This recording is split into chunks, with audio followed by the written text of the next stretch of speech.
Ada Wen. I'm a geriatrician with the Department of Geriatric Medicine at the John A. Burns School of Medicine. We are so glad you joined us for our monthly Geriatrics Echo.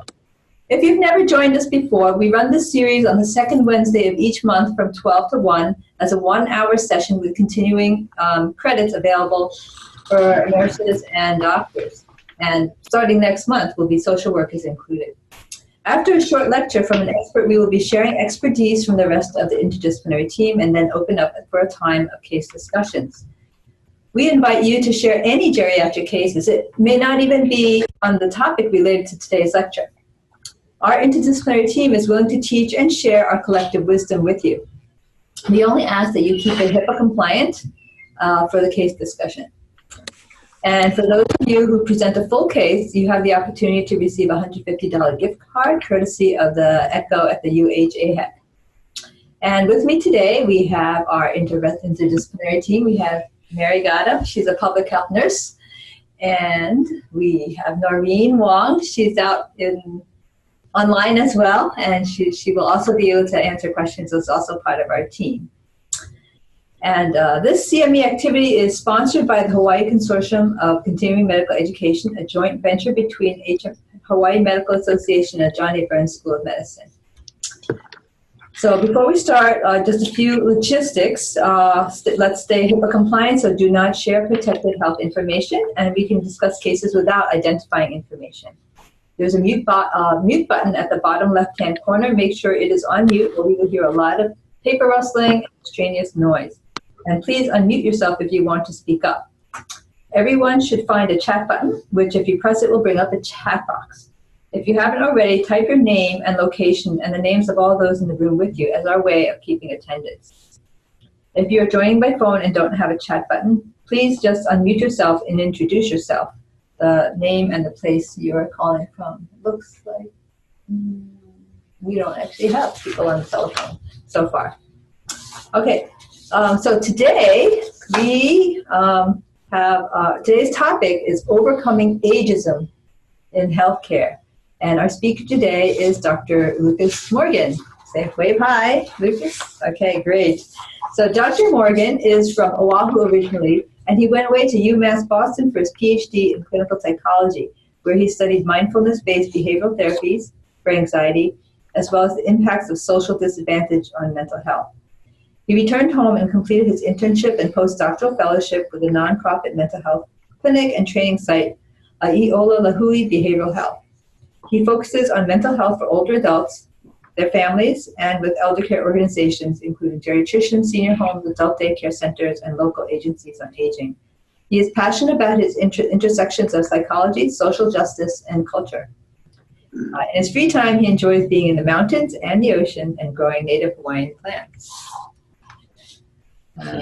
Dr. Morgan has disclosed that he has no financial relationships with commercial supporters that could be perceived as a conflict of interest in the context of this presentation.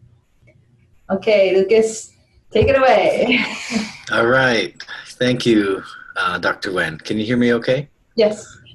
Okay. I'm going to go ahead and share my screen now. And we'll hope this works again. All right. How's that look? Excellent. Okay. All right. Well, thanks so much.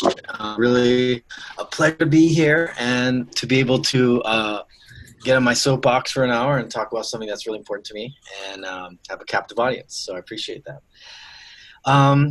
And this is a topic that is getting more attention, but is still very, very sort of underappreciated in the field of social justice, because a lot of the other isms are getting attention, which they should. Ageism is one of the most recognized forms of discrimination that continues to be a big factor in the experience of older adults. Okay, so I'm just gonna get started here because, oops, how come? Okay. We're gonna define ageism today. We're gonna talk about ageism's effect in healthcare. We're going to discuss the roots of where it comes from in society. We're going to discuss the importance topic of internalized ageism. So the ageism that is within older adults themselves, about themselves. And then we're going to try to debunk some common myths of aging, and then have some practical ideas for how we can be a part of overcoming ageism. So what is ageism? As you could probably guess, if you've never heard of it, it's like other isms. It's stereotyping, which involves holding beliefs about a certain group and applying it to individuals, usually negative. Prejudice, which is attitudes, negative attitudes often about specific groups, or emotional reactions. I don't like certain groups of people. And discrimination, which are actions based on these stereotypes and prejudices based on perceived or actual age. So a person, the way a person looks, or knowing their age, say in a referral sheet, from a provider.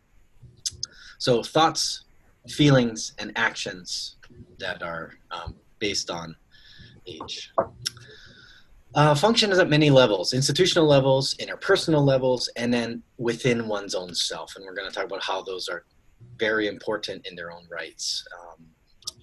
Often unconscious. So most of us, especially those who are tuning in today, are probably extremely well-intentioned and care a lot about our older adult patients, older adults in our families, older adults in society. We probably have a lot of care for folks who are in the older adult category, and yet all of us still have ageist stereotypes in us because we're socialized creatures from day one. You were not always a doctor or a social worker or a medical student. You were a baby at one time, and you were a kid at one time, and you were exposed to all the sort of formative sort of factors that socialize us and internalize these biases. So it's unconscious. We don't mean to, but we do it in some ways. Currently, it's the most socially acceptable form of discrimination, or one of them, up there with ableism, and they often overlap. It's so invisible. We're going to talk about jokes and humor. I'm sure you've probably made jokes to your friends about "don't ask me my age," or things like "you look great for your age" is an ageist statement, even though it's we mean it as a compliment. It's socially constructed. So again, we're trained from the start. Okay. Institutionalized ageism. We're going to start at the macro level. So pharmaceutical research and geriatric training. One form of institutionalized ageism is that clinical trials for drugs often systematically exclude older adults, because, as you know from research methods class, we are trying to maximize statistical power, and heterogeneity is bad for your p-values. And if you don't get significant p-values, you're not going to publish, you're not going to get your drug passed by the FDA. And older adults are diverse. They have multiple chronic issues. They're probably taking a bunch of medications, and these aren't people that randomized controlled trial people designers want in their studies, because more heterogeneity lowers statistical power. And so in many cases, they are actually systematically excluded from trials, even though they're huge consumers of medications, and despite the problem of adverse drug reactions in older adults. So concerning geriatric training, which is relevant to many people here in the medicine field, our system devalues older adults, as evidenced by poor reimbursement and lack of respect for geriatricians in the medical sort of system as a whole. They are among the lowest paid specialties in medicine. There's a lot of sort of interpersonal slandering or negative attitudes portrayed to medical students who express interest in geriatrics. They're told that you're too smart for that. You're wasting your talent. You should be a surgeon. You should be a cardiologist. And my wife went through medical school, and she was interested in family medicine. She heard similar things about that. So there's this sort of like old boy network of talking trash about geriatrics, despite the fact that it's one of the most complex fields, because older adults are often very complex. So a quote from Dr. Samir Sinha is, "A culture that devalues the old places little value on those who work with it." And it's evidenced by reimbursement rates. And ironically, some of the highest paid specialists are plastic surgeons, the ones who are fighting to promote ageism. Not all of them, of course, but many of them service folks who are trying really hard to turn back the clock on their apparent age, which is unfortunate. Devaluing care for elders has led to fewer people entering geriatric medicine, despite dramatically growing need among the older population. And geriatrics is not a mandatory part of many medical school training programs. So at the highest level, there's institutionalized ageism, devaluing. Okay, what about between us and our patients? Ageism in healthcare in the communication realm. So this type is in small exchange based on age stereotypes. One really common form of this is called elder speak. And when I'm working at adult daycare centers, I do mindfulness groups for folks with dementia in these adult daycare centers and nursing homes. I hear a lot of the CNAs, not all of course, but many, using elder speak. What is that? It's a form of infantilization. So use of unwanted diminutives and baby talk when speaking to older adults, and it's really demeaning. Are we ready for a bath? Do you want to take your medications now? You want to take your medication now, don't you? There's a good girl. It's, of course, well-intentioned most of the time. Use of childish names like, oh, there's a good girl, oh, honey, young lady, when talking to someone decades older than ourselves. Another is referring to elders as cute or adorable. Older adult couple holding hands. A lot of people say, oh my gosh, that's so adorable. And it functions to sort of other the person, makes them less of sort of a human we can relate to. In a lot of these situations, how do we know if this is ageist or not? And one way to do so is to hold it up against, would you say that someone of a different race holding hands, a couple of different race holding hands is cute? Just because of their race. And if we're saying this just because of their age, then it would apply as ageist, even though we are well-intentioned. Like, I'm going to be, there's, it's not an easy topic, but, you see two black people holding hands. Oh, that's so cute. They're black people holding hands. That's racist. That's ridiculous. But for older adults, we don't even see it as ageist, right? Another sort of benevolent ageism is being talked to loudly, or assuming hardness of hearing, or assuming cognitive impairment before we actually realize or confirm that they are. Parentalism is talked about in the ageism literature, about the ways that physicians or other healthcare providers often interact with older adults. Can take the form of maternalism, which is an overly coddling approach, and paternalism, which is an overly sort of paternalistic. Now, this is bad for you. You got to really take better care of your health, and sort of talking down in a sort of paternalistic way. So a lot of research showing that these are much more common with older adults than in younger and middle-aged adults. Often these intercommunications in ageist forms take the form of microaggressions. Microaggressions are brief everyday exchanges that send denigrating messages to certain individuals because of their group membership. They repeat or affirm stereotypes about disadvantaged or minority groups, and they position dominant culture as the norm, and the minority culture as aberrant and often a problem, aspects of that group as a problem. They can include minimizations and invalidations of the existence of discrimination. Like, why do you think so much about race? Why are you making race? Don't pull the race card. is a microaggression against racial minorities that invalidates the existence of discrimination. And it can happen with age. So it often occurs unconsciously by well-intentioned members of a dominant group. You have good intentions, but your intentions don't matter as much as the impact that you have. And that's where the sort of, yes, intentions are important, but you have to think about more than your intentions. You have to think about your impact, which is often something that you don't understand yet about the other person. What are some microaggressions towards elders? Wow, you have an iPhone? That's so cool.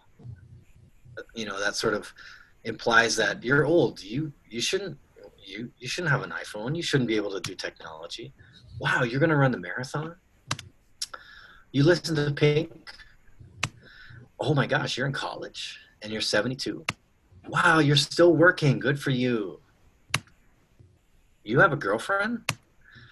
Older adults being cute, holding hands. And then this is probably one of the most common ones. You look so great for your age is a microaggression. Why? Because it's basically pointing to the underlying statement, which is at your age, you shouldn't look good, or your age equals ugly. Mm-hmm. But you are the exception. Wow, good job. Way to fend off that ugliness. Okay, so ageism in healthcare, diagnosis and treatment, and this is really where we have some pretty significant consequences of ageism. Physicians sometimes in ageist ways ascribe physical symptoms and often, so like balance problems, incontinence, constipation, memory loss, to old age instead of being treatable or curable conditions. And so those adults, older adults, would go untreated or undertreated. Compared to younger adults, younger patients, older adults are less likely to be screened for breast cancer, less likely to be referred for lung surgery, despite empirical data suggesting equal risks for surgery across the age groups, or treated, less likely to be treated for heart attack following national guidelines compared to younger adults. And so this might come from certain biases that older adults are more frail just by being old, instead of looking at this individual case. Might be that older adults are not likely to live very much longer, and so why spend the resources on them? And these can be operating unconsciously in physicians. In the mental health realm, mental health issues are encountered in physicians' offices, often are attributed to just being old. Of course you're depressed, you're old, right? Mental health issues are seen as normal for older adults and thus not referred to or offered services for treatment. We're going to talk about these in more detail. A common experience of older adults. Did the doctor find out what's wrong with your leg? He said it's just old age catching up with me.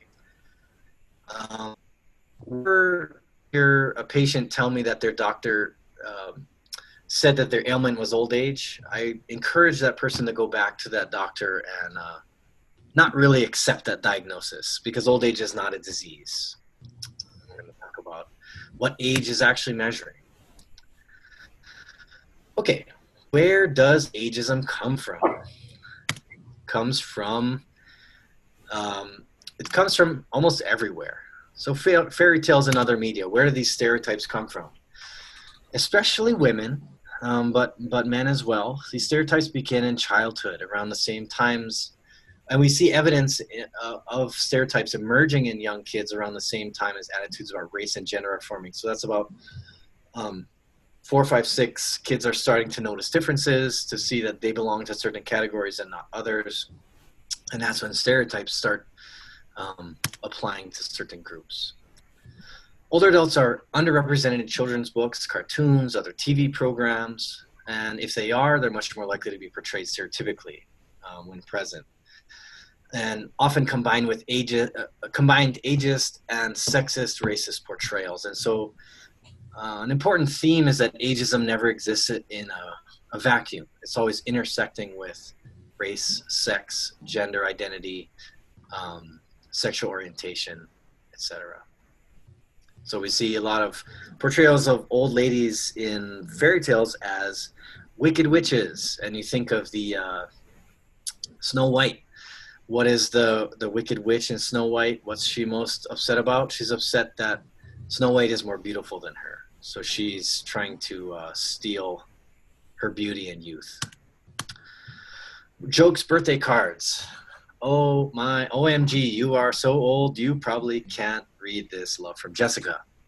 Pretty funny, but ageist. And as we go, let's compare these two. What if we substituted a racial category or a sexual orientation category? Like, oh my God, you're so old means there's something about your age that means there's something wrong with you. Oh my God, you are so Indonesian that you probably can't read this. Or, that's racist. But we don't see this as ageist because it's so ingrained in society, so acceptable. Good God, you're 40. It's like a monster, right? Good God, you're gay, right? That's heterosexist, right? But we don't see this as ageist because it's deeply ingrained. Here's my favorite. I mean, it's just an amazing portrayal. I guess it looks like a kid drew this. Life's a water slide where you die at the end. And so you can see baby growing up, guy with a beard. Guy gets a cane. He's going downhill.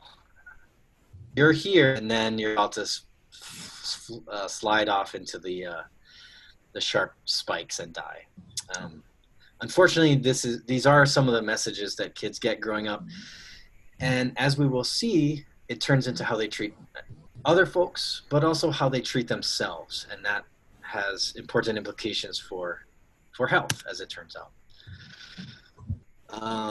Humor, because I'm going to get where I'm going. Totally meant in fun. All these things are meant in fun. But there's a reason why most places have done away with racist humor, because we realize the damage that it has on people who are in that stigmatized group, but still we're really, this is part of our society still. All right, TVs and movies, things called symbolic annihilation. This is defined as the absence of representation or underrepresentation of some group of people in the media. And social science thinks a lot about this, and it sees it as a means of maintaining social inequality we only hear stories of the dominant group, and so that becomes normal. And we see a lot of diversity among the normal group, the dominant group. So in the US, mostly white people in media, right?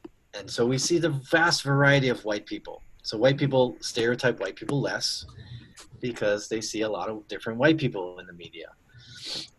Old, young, sick, healthy, poor, rich.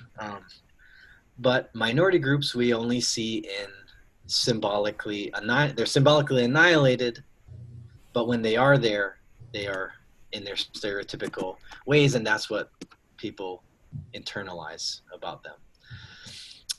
One aspect is that actresses in their 20s and 30s in Hollywood play characters in their 50s and 60s, so we're not even letting older adults play older adults in movies. Older adult, so same in films, TV, when they're featured, most often in stereotypical ways. So what are some of the characterizations of older adults? They're sad, alone, they're helpless old woman, the crazy cat lady. A positive stereotype, which is a lot of sociology research has found as more likely to lead you to also believe in negative stereotypes if you believe in positive stereotypes, is the wise elder, the sage, right? And that's something called sageism in the ageism literature. It's a clever name. the mean old woman, the grouchy, grumpy old man or woman, the curmudgeon, the hag, the witch, grumpy old man, the confused bumbler, old fogey, old bat, old coot, the fairy godmother, the nice old lady, right? You know, serious lady, godmother, the sad, sort of pathetic, helpless old lady, sort of in the bottom. These stereotypes mean that when we see old ladies and we've put them in one of these categories, we don't really allow them to differ or vary from that, deviate. So what if we learn that the fairy godmother masturbates, right? That would shock us, right? But old people do that. But because we have these stereotypes, it like creates this emotional reaction when we think of an old person doing something that doesn't fit into our stereotype of how they should be. And so therefore, older adults feel pressure to conform to these stereotypes. A lot of older adults in the doctor's office feel like they gotta be the nice old lady and not bring questions up or not contradict their doctor. And their voice is quieted. So another aspect, businesses profit from and champion ageism. This is it's a huge commercial industry. And the core concept here is that personal value or valuing others in society is socially constructed. It's not some inherent thing. It varies across culture and time. It's not innate. Elders were much more valued before the printing press was invented in the 1500s, I think. And also they took a hit at the Industrial Revolution, because before the printing press, age was seen as holding a repository of knowledge of the group, and that was super, super valuable. Where were resources kept? What happened last time we had to fight these people?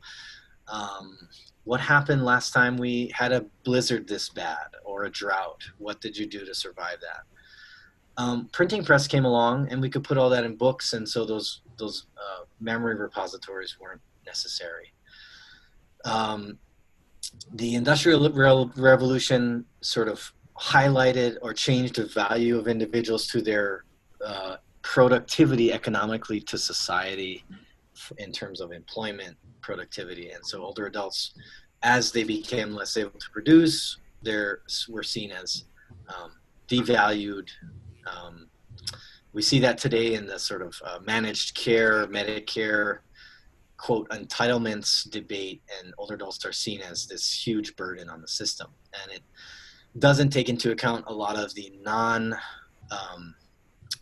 directly monetized forms of value that older adults provide in society, like caring for their spouse who might have Alzheimer's or some other form of disability, or caring for grandchildren at home, or volunteering, which would otherwise have to be paid employment, or paid, somebody would have to do that work. But personal value in the current climate is often equated with youth-based sexuality or attractiveness or desirability. At least when we look at ourselves in the mirror, that's something that is salient for a lot of people because of media and businesses. But people of all ages have sex. You know, I had a client not long ago, and she was 94. Husband died about 10 years ago. And we were talking about, man, she has this guy, she wants to go out with him. She's really excited if they can have some sexual relationships together.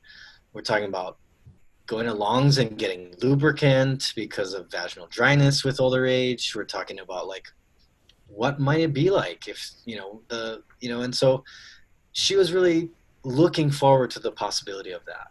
But because of our stereotypes, we don't see older adults as sexual beings. Beauty and love of someone can be defined much more broadly than just this youth-based sexuality. Okay, we talked about intersections of ageism with racism and sexism and heterosexism. Women as objects for men to be controlled and enjoyed goes along with the youth-based sexuality. Older black women are one of the most poorest segments of U.S. society, and this comes under the social sociology term of multiple oppression. And so you have this cumulative effect of not only are you black, you're a woman, and you're old, and each one of those entails a degree of discrimination at the institutional and interpersonal levels.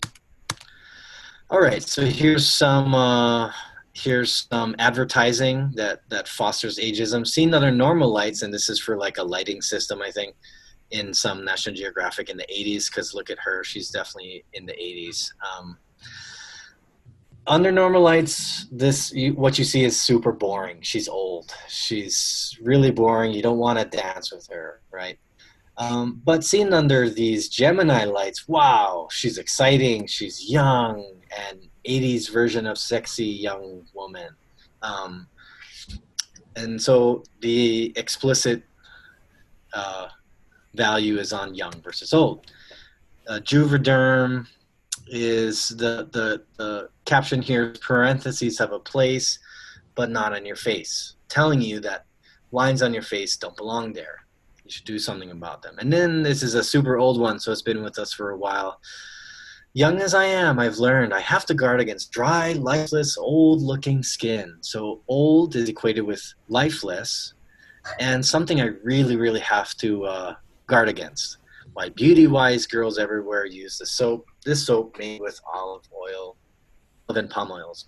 Now, the intersection with sexism here is that women struggle with ageist oppression because in many cases it is a factor in whether or not they get a job, because younger women are wanted on a work site by male bosses in many cases rather than an older woman. So they're very much pressure in a practical sense to try to do their best and go along with ageism.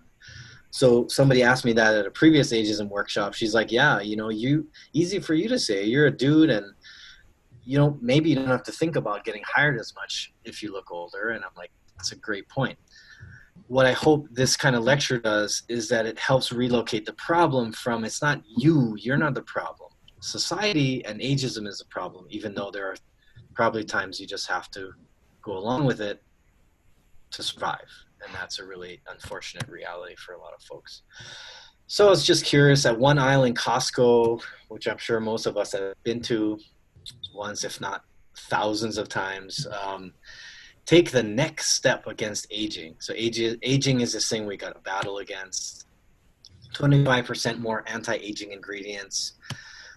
Fight the 7 signs of aging. I couldn't really find what those were on the package, but 7 signs sounds like 7 sins to me, so I'm sure it's a bad thing. There were a lot more, and so it's a huge industry, right? But how is this, right, different than this? These are international ads for skin products that lighten or whiten our skin. So this is an ad from probably sort of, I think, India, or White Perfect, a complete skin whitening range. Regulates the skin darkening process for smooth, fair skin and complexion. This is overtly saying that white is better. So this is colorism that's in place in many countries across the world. This is objectively or directly saying you should look whiter. It's more beautiful. Here's one from Haiti. It's a French-speaking country with people of African descent. This one, I don't read French, but I'm sure it's saying that the one on the right is desirable to the one on the left, saying that you should look whiter. So these are, and one more, the one solution that addresses all of your whitening needs. So you have these examples from different ethnic and racial groups across different countries where whiteness has been internalized as better. This creates colorism, discrimination against darker people. I'm sure all of us watching this know that this is colorism and can lead to racism as well based on skin color. And yet ageism is doing the exact same thing. It's just so ingrained in us that we don't see it as direct discrimination, direct directly, strengthening stereotypes in all of our minds about the way we should look and what we need to do about it. Okay, what else? What defines old? Old is an interesting word, right? How do you know someone is old? What other synonyms come to mind? In what other contexts and connotations do we find the word old? So I looked on dictionary.com. The first adjective form is advanced in age, and synonyms are broken down: decrepit, enfeebled, exhausted, fossil, grizzled, hoary, impaired, inactive, infirm, over the hill, past one's prime, senile, tired, and wasted. Not a very positive spin on old. Another one is obsolete and outdated. Archaic, cast off, crumbling, decayed, hackneyed, moth-eaten, passé, relic, rusty, stale, unfashionable, and worn out. So these are definitely not things that I want to be. And if I believe that my age makes these things somehow inevitable, that's going to change the way I think about my future and think about myself and my self-value, and change what I do as a consequence. So it's sort of built into a lot of our language. And I'm not saying old is a bad word, because in many cases an old car might actually mean a decrepit car, and that's an incredibly useful adjective in many cases. But in the sociology sense, in the ageism sense, it's interwoven in our stereotypes. Okay, so what are some of the stereotypes of older adults? Just combing some of the ageism literature: that they live in institutions. Old people are senile, demented. Old people are unproductive, a burden. They're sick and disabled. Old people fear death more than younger people. Older adults are sweet and kind and at peace with the world. They're weak and helpless. They're grouchy, cantankerous. They're a burden. They're not interested in sex. They're not capable of having sex. They're set in their ways. Old dogs can't learn new tricks. They're lonely, isolated, pathetic, depressed, and sad. They're boring, which is why a lot of, in these studies of upcoming medical and psychology students and social work students, they say that I don't want to work with older adults. That's boring. And I can attest to the fact that it is the opposite of boring in my experience. Older adults are incapable of learning. So these are what drive the unconscious bias and unconscious behaviors in healthcare that sort of put ageism into practice. Okay, a really, really important aspect is that ageism is internalized. So it goes into the person as they get older, and it affects their health behaviors and therefore their health. Really interesting from a sort of identity development standpoint is it's maybe the only aspect of our identity that across the lifespan, if we are lucky enough to live long, we transition from the in, or sort of the dominant or the power group, the one with the positive view of itself, to the out group, the stereotyped and stigmatized group. Most other things like race, ethnicities, gender, for the most part, although we do definitely have a percentage of folks who transition genders, at least their external. But by and large, most of our identities, we are in the in group from birth and we stay that way, or we are in the out group and we stay that way. Whereas, and this may be why it's such a incipient, kind of hard to see part of our ageism, our discrimination in societies, because it functions in this unique way. So self-stereotyping, what is that? The belief that senility, depression, helplessness are inevitable. It leads to a self-fulfilling prophecy. Old equals ugly, useless, shameful, burdensome. If that's me, I don't really value myself as much. And if I don't value myself, I might be less interested in trying to change my future health-wise. If it's inevitable, why try? Why do anything? one of the driving mechanisms of this is confirmation bias, which is a cognitive bias that all of us have. Human brains they run on shortcuts, these cognitive shortcuts, biases. Confirmation bias is a big one. It is, if I have a belief, I'm much more likely to pay attention to seeming evidence of that confirms my belief, and either disregard or not even notice evidence to the contrary. And so many older adults that I work with are worried about dementia, Alzheimer's, etc. Of course, it's scary. It's one of the scariest things for most people, the possibility of that. But their internalized ageism starts to lead to confirmatory bias and make them believe that they are showing signs of it, which causes anxiety. And so one example is losing my keys. A lot of folks are like, I think my memory's going bad. I've been misplacing things a lot. I'm like, tell me about that. Well, I can't find my car in the parking lot once in a while. I can't find my keys sometimes. Like, okay. And we try to sort out, is that a change? And most of us, myself, probably more than most, I don't know, self-stereotyping, but have always forgotten our keys. I often forget exactly where my car is. I got to use my lock beep thing to figure out where it is half the time. But at my age, in my late 30s, I don't blame it on age because Alzheimer's is not part of my stereotype of my age group. But when I'm 60, 70, 80, I'm sure I'm going to see my memory slips that are probably things that I've did all my life. And I'm going to be like, oh my gosh, this is Alzheimer's. The problem is when I get anxious and when I'm depressed, I have worse memory because of anxiety and depression, not necessarily because of cognitive decline. When I'm anxious and depressed, my attention is poor. I don't focus on things as much. And if I don't focus on things as much, if I'm having poor sleep, I don't focus as much. And if I don't focus, I have worse memory recall. But it goes into the box of, oh, see, I'm old. It's a senior moment.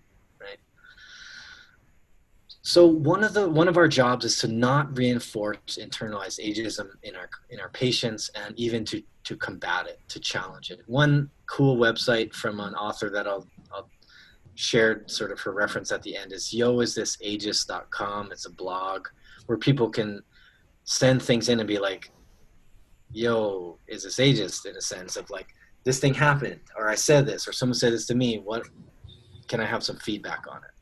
It's good to have that ability for discussion. Okay, why does internalized ageism matter? Because it impacts health. Bunch of experimental evidence priming older adults for negative age stereotypes. So we have these stereotypes within us, and they can be primed. So implicit association test is one of these priming techniques. In randomized experiments where one group was primed with negative age stereotypes, one was primed with either positive or neutral age stereotypes, the negative stereotype group actually left the experiment site walking more like a stereotypical old person. And that was the outcome. They didn't realize it was the outcome, the participants, but walking performance was objectively reduced in those with the negative age stereotypes. There was a objective deterioration in handwriting, increased cardiovascular stress for those with activated negative age stereotypes. Positive attitudes about aging can increase longevity. So in a longitudinal study, Rebecca Levy is a psychologist who does a ton of research on ageism and health, really cool stuff. As part of this big longitudinal study, positive attitudes predicted, or positive self-perception of aging, folks with those positive beliefs lived on average 7.5 years longer in this longitudinal study than those who started with negative self-perceptions of aging, even after controlling for age, functional health status, gender, SES, and loneliness. So controlling for these things, there was still a unique effect of having a positive perception of aging. Another from her lab is that older people with more negative aging stereotypes had a 50% higher chance of being hospitalized over a 10-year period compared to those with more positive views. And then another study, positive aging views were found to be associated with a 44% increased likelihood of complete recovery from disability. And so why, right? Why would this be such habits? We think about our sort of unconscious perceptions of age and aging. If they're connected with these negative stereotypes, aging means I'm going to get old, or yeah, I'm going to get old. Aging means I'm going to get depressed. I'm going to become, you know, I'm going to be lonely. I'm going to be infirm. I'm going to be dependent. If I believe those things are inevitable, why would I do anything about it? When in fact, there's a ton we and our patients can do to change the trajectory of a lot of these health outcomes. And so, especially something like the last one, recovering from disability, that has a ton to do with physical therapy, has a ton to do with getting out there and doing stuff, and using your body. Folks with more positive views of aging probably were doing more of that, and so more likely, therefore, to recover from disability. So age does not predict recovery from disability itself. These other things do. Right, how are we going to overcome ageism? What are we going to do? Step 0, so this is a step before you can do anything, is to accept that you're biased. Accept that you have ageist stereotypes, because we all do. There's no human being that has ever been truly objective, because no human being has ever grown up in society without norms, without in-groups and out-groups, without stereotypes, and our brains are wired on shortcuts, cognitive biases. There's a whole field about that. So step 1, acknowledge that you're biased, and you always will have biases, but our job is to seek them out. And part of how we do that is to get informed, see what the data tell us, and then refute myths. So let's look at some myths. One thing I can hopefully leave you with is stuff you hopefully already know, but myths about older adults. And I want to encourage you guys to bring these myths up with your older clients or patients where you are sensing some internalized ageism, because information can be powerful, especially coming from someone who patients might see as an expert, like you or me in our fields. They trust us in many cases. So you're like, hey, wait, you hear someone saying that depression is no more part of getting old. I'm just old. I'm fine. I'm just old, And this affects screening, assessment, and treatment. The myth is that it's normal, that it's just part of growing old, and that's completely false. Most older adults are actually not depressed. And so this has really important implications for undertreatment, underscreening, lack of referral to the variety of treatments that we have available for depression these days. These come from the media portrayals, our stereotypes, and reduced screening and treatment, as I mentioned. Another aspect is that older adults with depression are often only treated with medications and not evidence-based psychotherapy or other behavioral treatments, even though research shows that they benefit just as much as younger adults from treatment, psychotherapy, and they often prefer it because they're taking, in many cases, and this is a generalization, a bunch of medications, and they don't want to take more, which makes sense. So just some data about the prevalence of straightforward or DSM-5 major depressive disorder, and then what's called sort of clinically significant depressive symptoms that don't necessarily meet criteria in older adults across different care settings. So in primary care, these studies found that about 9% of older adults met criteria for MDD. Hospitalized settings, about 10%. Long-term care, about 12.5%. So not a huge variation, but still around 1 in 10. A little more in long-term care. Met criteria for MDD. However, and importantly, they found that significant depressive symptoms that could be inferred to really impact this person was much more prevalent. So 16% in primary care, hospitalized in surgery, 23%, 1 in 4, and over 1 in 3 in long-term care settings. And so we need, as providers, to be aware of this and not treat it in a stereotypical way, but to help people get treatment for depression. Because, man, if they have 1 year to live, let's help them live the happiest year that they can, given what is, given the challenges that they face. Depression is not one that is inevitable. Another myth, becoming senile demented is a normal part of aging, and that is false. Some changes are experienced by the majority of older adults as they age. So declines in processing speed, working memory, and attention are normal, but only a minority develop impairing cognitive decline and dementias. So most older adults are able to function adequately, independently for the duration of their lives. And interestingly, most of these tests that involve working memory and attention are also speed-based, timed. And so it actually might be processing speed that's driving the apparent deficits in working memory and attention as well. So most older adults retain their cognitive functions. In some studies, as you know, of course, dementia diagnosis is complex, not always reliable, but estimates around 9% of people age 65 and older have dementia. 1 in 10 older adults have dementia.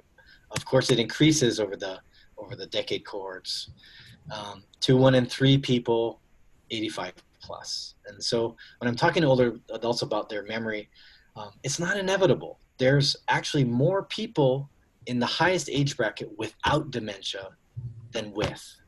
So that definitely refutes the myth. Now that doesn't mean that people don't get it. Of course, many do, and that's serious, and we should do our best to screen and work with that.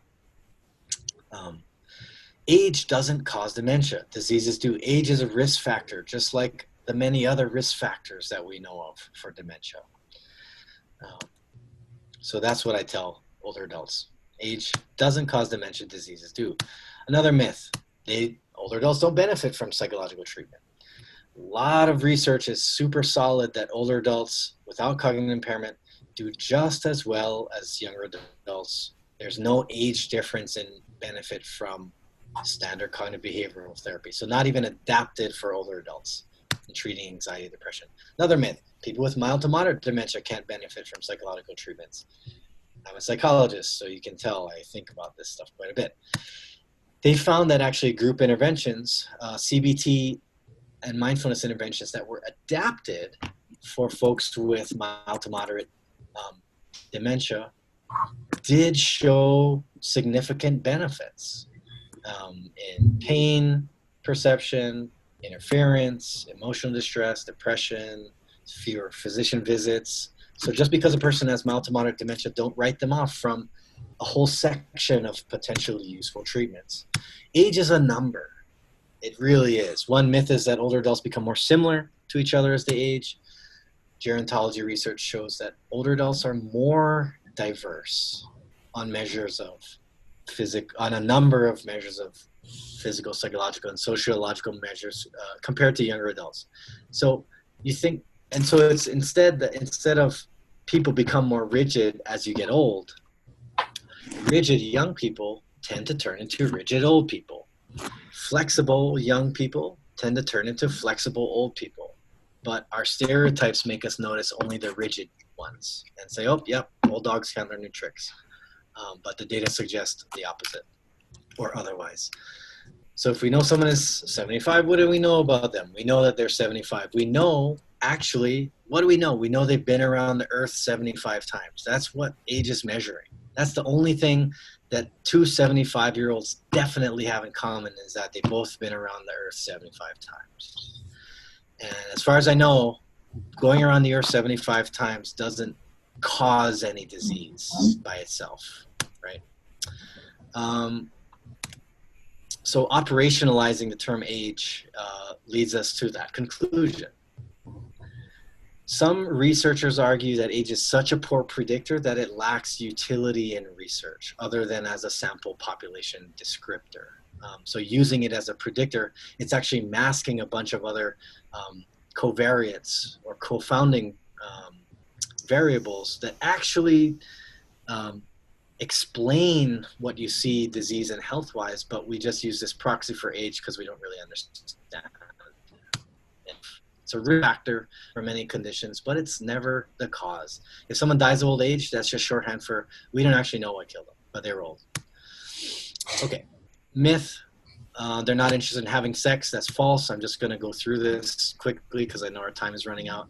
In a big sample, there were a lot of sexually active women participating in intercourse, older adults. And this is 75 to 85, not even looking at the younger than 75 people. Oral sex, masturbation. And sorry, the first one was be men. I forgot to fix that typo. So the first category is men, much more sexually active. Not actually much more sexually active, but unfortunately, women run the problem in the oldest age group of having a lack of available partners because they live so much longer in assisted living facilities. So sex is happening. Doctors, social workers, you guys got to bring this up because it's a part of a person's life, and we don't want our ageist uncomfortableness to get in the way of talking about that. And of course, it's related to health status. If you're healthier, you're going to be more energy, more ability, more interest in sex versus if you're not healthy. Wow, you've been stranded here for 30 years. What have you guys been doing this whole time? You can see the tan lines. Okay, step 2, seek out your own biases about aging. Self-awareness. What beliefs do you have? What life experiences shape those beliefs growing up? If you had a lot of experience with older adults in a diverse range, you probably have fewer firm beliefs versus if you didn't have much experience with older adults. What forms of internalized and externalized ageism do you have? How much money do you spend on making yourself look young? Why do you do it? Do you need to be doing it for your livelihood? No judgment, but just think about it. Are you basing your self-worth on your effort to stay, quote, young looking? Important aspect, generalizing. Generalizing is a good thing. We want to have a working hypothesis based on data, based on correlations. We want to know that certain groups have a higher chance of certain things, and that gives us, that's why we screen older adults for cognitive impairment. But we don't assume that everybody has. And we look for alternative hypotheses to explain low scores on a MOCA or something like that, not just that they're demented. Okay, generalizing is useful. It gives us working hypothesis, but stereotyping is taking the stereotype of a group and applying it to the person in front of us, and that's problematic. Okay, let's uncover our own ageism, bring it up with our patient, name it, provide corrective information, debunk myths, give trainings on ageism to healthcare staff in elder care facilities. William Thomas, an MD who's really involved in this work, is, quoted the 3 plagues of modern elders. It's loneliness, helplessness, and boredom. Loneliness and helplessness are definitely partly a product of institutional and interpersonal ageism. And the opposite, connection, seeing ourselves and other people, we can meet basic human needs of our patients to be valued, to communicate, and to connect. I want to encourage you to respect. What does that mean? Look again, spectacle, right? Looking. Look again. Look past your stereotypes at the person. To respect someone, I need to take another look at them. Not relying on my ideas of them, but listening, learning from them. Take-home messages. Aging involves change. It's not all the same for everyone. Mental health problems are present, but are not normal, inevitable, and they're treatable. Your beliefs matter in what you see and what you do. And ageism awareness is part of cultural competence, and it's never done. It's a lifelong thing. And finally, don't blame age. Age is not a disease, and respect your elders. So mahalo, gang. That's 1:00 on the dot. Any questions, please send me an email. Okay. Thanks, everybody, for hanging in there. Dr. Morgan, thank you for a very thought-provoking and challenging discussion on this. My apologies that we went really long, and so we actually don't have too much time for discussion. I just want to kind of use this time to let folks know a little bit of an advertisement. In a couple of sessions, I forgot which one, December, January, there's a thing about cancer screening in older adults. And I guess that's when we talk about, are we, doing cancer screening by ageism, or are we doing cancer screening based on objective evaluation of function and comorbidities and not just age? And so that's going to be a really interesting discussion. And also just want to challenge you guys to, definitely one of my pet peeves is, failure to thrive is kind of people just kind of poo-pooed off and, getting old. And I really like to really look for those underlying diseases, and I definitely do find them. I found hypothyroidism, treated depression, and then people get a second life. Really encouraging our patients in rehab where they think it's kind of over for them, but really they have stuff to look forward to, and we can really help them do that by combating this whole ageism thing here. Yes, I definitely tell people if I find they seem depressed and all that it's very important to discuss that with your doctor, because it is treatable. It isn't something that you just have to live with. You can do something about it. So I always encourage the people that I get involved with as a public health nurse, I always assess for depression and address it. Okay. Great. All right.